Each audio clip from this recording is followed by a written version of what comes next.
Imagine a world where the hen is declared illegal, but the egg it lays is perfectly acceptable. It is eaten, sold, and even taxed by the same authorities that banished the hen. This isn't a fable or a riddle, it's the story of immigration in the United States today. At the heart of this paradox is the family unit, the parent criminalized, the child separated and reclassified, and the system moving forward as though this contradiction is logical. The United States has long stood as a symbol of opportunity, but for thousands of families crossing the border without authorization, the dream quickly becomes a nightmare. In recent years, the so-called zero-tolerance policies have intensified the divide. Parents are treated as criminals, placed in detention centers or deported, while their children, who have committed no crime, are whisked away, often to shelters far from their parents. It is the equivalent of banning the chicken but collecting the eggs and placing them in storage. This stark reality has shocked many observers, both at home and abroad. The mechanics of this policy are harsh. When adults cross the border illegally, they are prosecuted in criminal court. Because children cannot legally stay with adults in criminal detention, they are separated. They become unaccompanied minors, though in truth they arrived with parents. This separation is not mandated by a specific law but is a byproduct of criminalizing every crossing. The parents are detained, the children are processed and held. What was once a family unit is now two separate legal cases. But the issue goes beyond the border.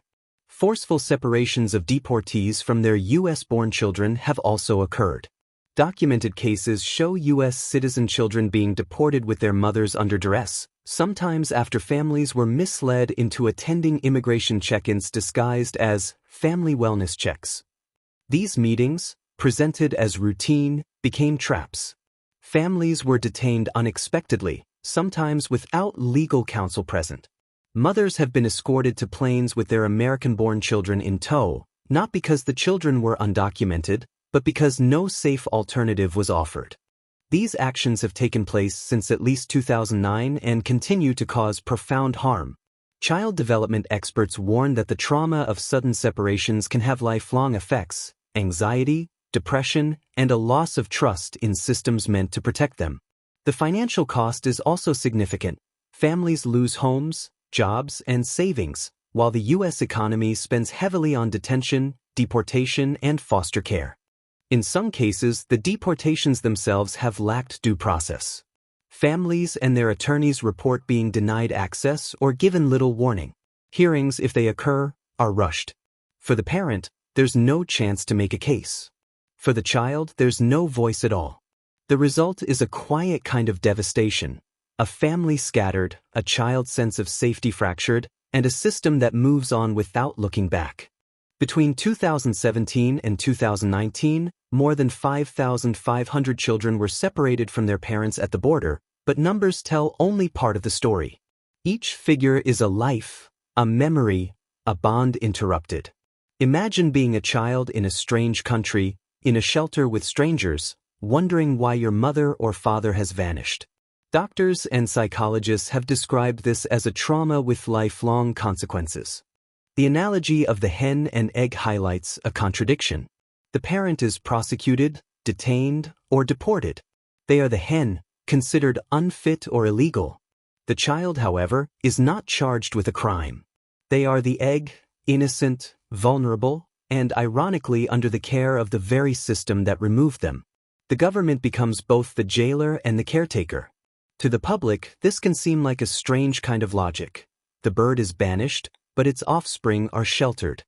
This disconnect has fueled anger and speculation. Was the policy about law, or was it about deterrence? Officials have admitted that separations were intended as a warning. By making an example of families, they hoped fewer would attempt the journey. One former official called it a tough deterrent. Another said bluntly that migrants should not be rewarded for bringing children.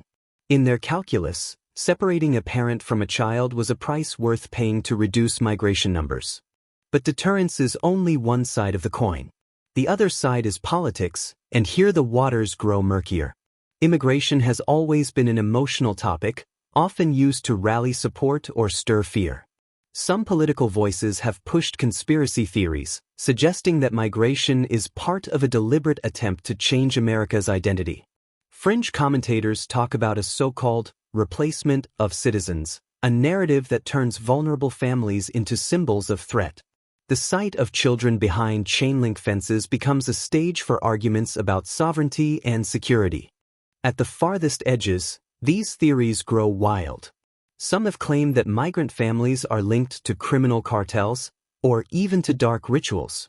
Others have gone as far as to suggest punishing local leaders who provide sanctuary. None of this changes the core truth: families seeking safety are being separated, and children are suffering the most. Conspiracies may entertain or enrage, but they often distract from the quiet pain of a child waiting for a parent who may never return. In the middle of this are real people. Take the case of Makelys Antonella, a 2-year-old separated from her parents despite no criminal history. Her parents were deported; she remained in custody. Such stories reveal the human cost of these policies. They show that this isn't just a debate about law, it's about lives. Inside shelters, caregivers try to provide stability, but they cannot replace a mother's embrace. Volunteers teach children songs or read stories, but they cannot explain why the separation happened.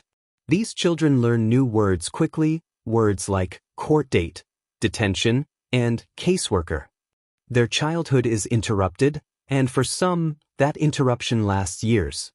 International bodies, faith leaders, doctors, and even some U.S. officials have condemned these practices. They argue that separating children from parents violates basic rights and undermines the values America claims to uphold. Critics say it's a policy born not from necessity but from political theater, designed to project strength at the expense of the most vulnerable.